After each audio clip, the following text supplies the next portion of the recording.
illusion that they are behind the tether, when they are actually in front.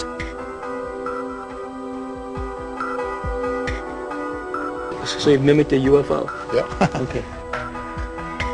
I think John Tyndall did a good job demonstrating a number of potential optical aberration effects that you might see in the conditions of taking photographic or videographic imagery through the space shuttle windows. The team successfully recreated some images from the STS footage, but others still remain unexplained. The only source, besides NASA, left to offer any further information are the astronauts themselves. Despite what some refer to as a code of silence amongst NASA employees, especially pilots and astronauts, some have decided to come forward with their own stories. I'm Edgar Mitchell. I'm one of 12 men who walked on the moon. Edgar Mitchell is the sixth man to walk on the moon, and a believer that extraterrestrial intelligence is likely.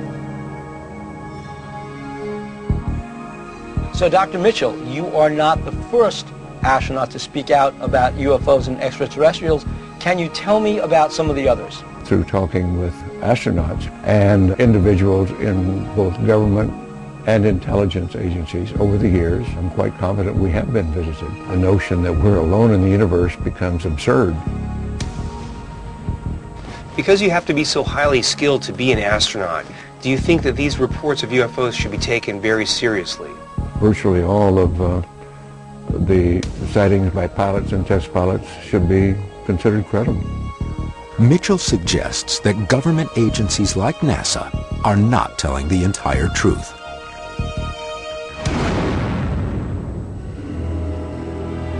The literature in the UFO field, even though covered up and denied by officialdom, it's full of sightings. How does a disinformation program work?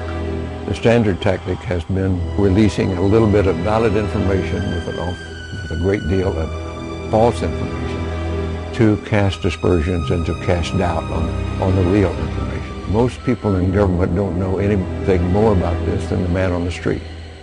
It's only a certain individual that really has all the details.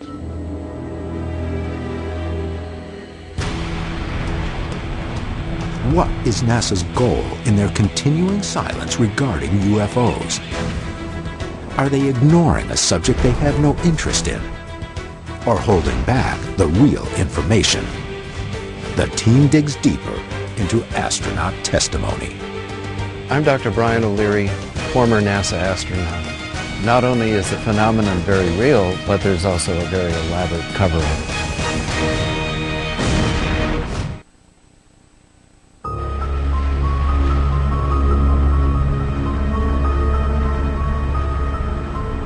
The team has uncovered evidence on both sides of their NASA investigation.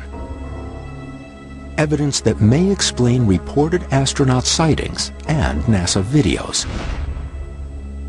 But some astronauts remain adamant that the UFO phenomenon is a reality, and that NASA has known about their sightings from the very beginnings of manned space missions.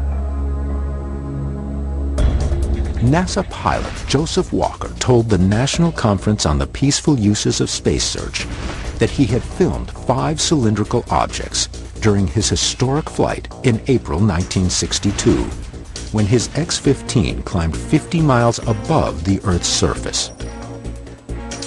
Then he told the stunned audience that the previous month he had filmed 2 disc-shaped objects. Only one still image was ever released by NASA. Walker's statement was a rare discussion by a NASA pilot regarding sightings of UFOs, and not the only one. Gordon Cooper, one of the astronauts from NASA's original Mercury project, claimed to have witnessed several strange aircraft throughout his career. They're just typical saucer shape, double lenticular shape, metallic. So I knew that we didn't have any vehicles of that kind, and I was 99 9/10% sure that the Russians didn't have any of that type either. And according to his memoirs, he said that NASA and the government, quote, swept these and other sightings under the rug.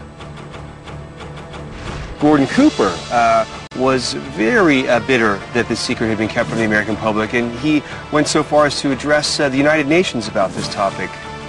There's no way within the military or within the government of keeping track of something that is classified unless you're directly involved in it, and I was not. Frankly, I don't see why they would be wanting to fabricate this kind of material. It's almost a negative career-wise for them to be coming forward with this sort of evidence. In 2008, yet another former NASA astronaut has come forward.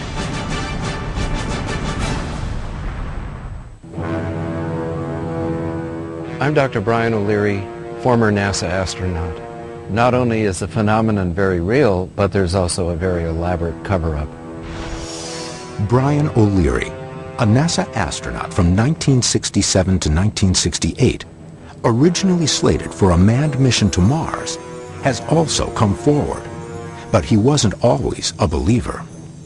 I myself was once a skeptic. Totally rejected the UFO phenomenon. I thought that they were hallucinations, marsh gas, Venus. I was on Carl Sagan's bandwagon during the 1960s and while I was an astronaut. After I left NASA, I really began to learn of what it's like to be the target of scoffing by people who would normally be my friends, my colleagues, just because I would inquire into areas that were outside of their box of inquiry. But were these attitudes passed on to all astronauts, or just to those who were interested in UFOs? Some of my fellow astronauts and scientist astronauts who did go up and who have observed things, very clearly they were told not to report it. It is these reports which leave UFO researchers and other experts without a solid answer to their biggest question. Why does NASA continually avoid the subject of UFOs? We've got documents here, the Condon reports, the testimony of Ed White and James McTivitt, the UFOs they saw. I think I've moved beyond believing that there are mere contradictions in NASA's UFO policies to believing that there may in fact be some kind of UFO cover-up. Cover-up at NASA?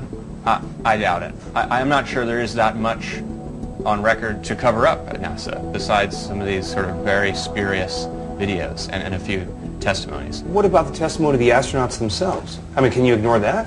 You can't ignore it, no.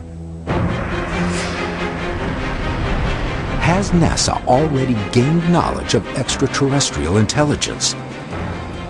The team believes that until all NASA photographs and video evidence are released and open discussions on the events are allowed, the NASA files will remain open.